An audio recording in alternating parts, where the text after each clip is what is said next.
Hi, cuties, and welcome to Cozy Mini Reviews. We have, you'll see a lot in this because I'm very behind. I have finally moved, and I've actually finished a few of these a while ago and didn't have time to make the review for. I was commissioned quite a lot during the move, so thank you very much for those who did. Now my commissions are clear. So if anybody needs to commission me or wants to commission me to read more books, here we go. Today we are talking about God of Fury by Rena Kent. This was commissioned to me by one of my mods, Alex, who is cruel and evil.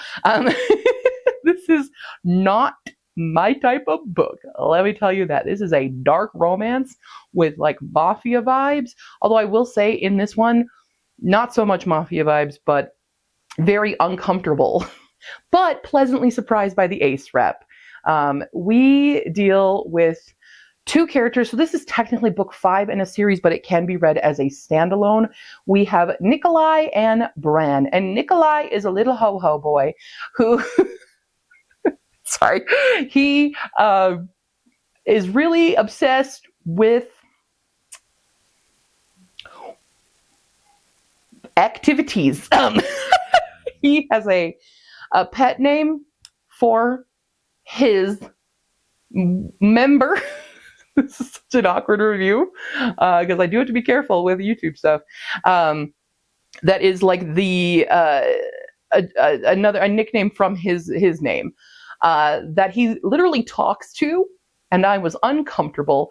And all of a sudden, Kolya, that's what it's called, stops working for anyone except Bran. Bran's straight, maybe.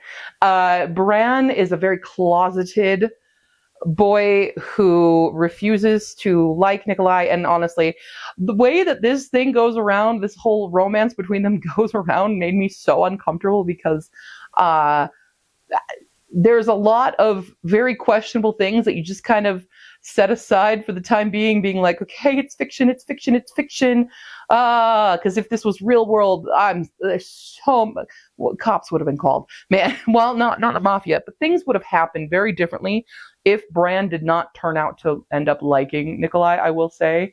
So it has a lot of darker, very morally, not even morally dark gray in this book. The thing is with this one, I didn't really like how the female characters were treated.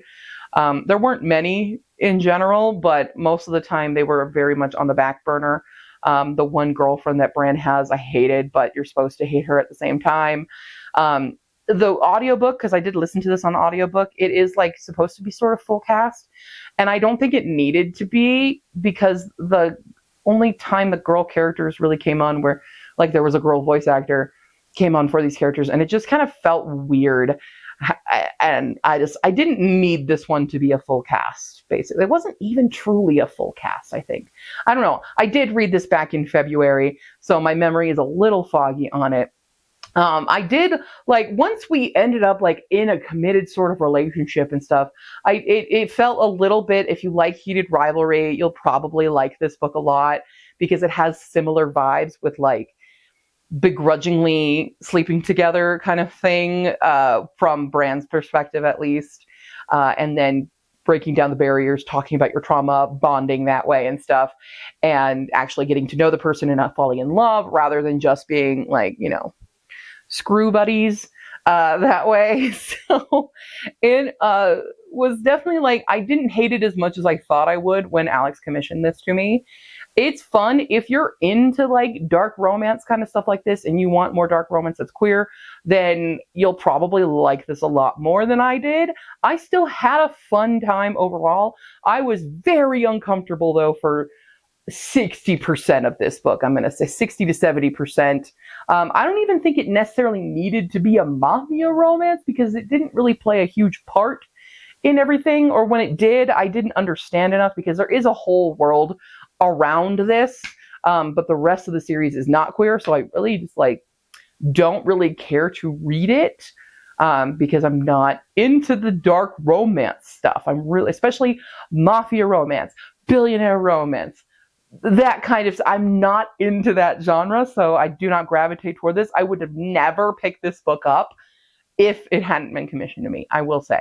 I did appreciate the ace representation being ace demi, which I don't see represented a lot, especially for myself as an ace person who is not aro. It's nice seeing a different side of asexuality being represented in books, and in media in general. I honestly don't know of many like ace, but they're romantics. I don't see a lot of representation across media anyway. So it's a breath of fresh air when I do see it, even if this was a lot with the scenes. There were several scenes that I'm like, okay, this kind of is it's crossing several lines for me, but apparently it's fine for them. No, I have to take it with a grain of salt and just kind of separate reality from what was happening in this book. Overall, I still, like I said, I had a fun time overall. I can definitely see the appeal of people who do like these kinds of books, in that it is fantasy. I mean, it's not a fantasy book, but it is fantasy. It is not real. It is not an example of healthy things and good things for your own life, but it's fun to consume it when it's fiction, you know? You know what I mean? It's like, it's trash, but it's your trash, and you should be proud of your own trash. I'm proud of the trash that I read, and we're all entitled to our own trash. Put that on a t-shirt, you know? So that was my reading experience with God of Fury. Thank you, Alex, for commissioning me for that. That was a wild ride.